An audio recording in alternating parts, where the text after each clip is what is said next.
How to do the side step punch exercise properly. 1. Stand tall with feet hip-width apart. 2.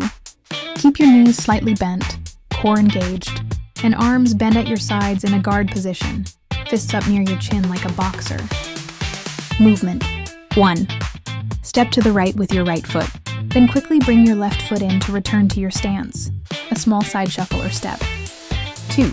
As you step, throw a punch forward with your left arm, opposite arm of the leading leg, extending it straight out from your shoulder. 3. Pull the arm back quickly and return to the guard position. 4.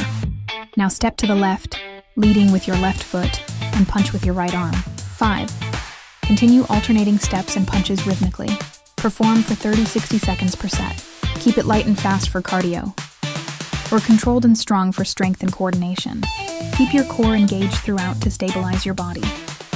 Rotate slightly through your torso when punching for more power and oblique activation. Don't lock your elbow fully when punching. Keep a slight bend.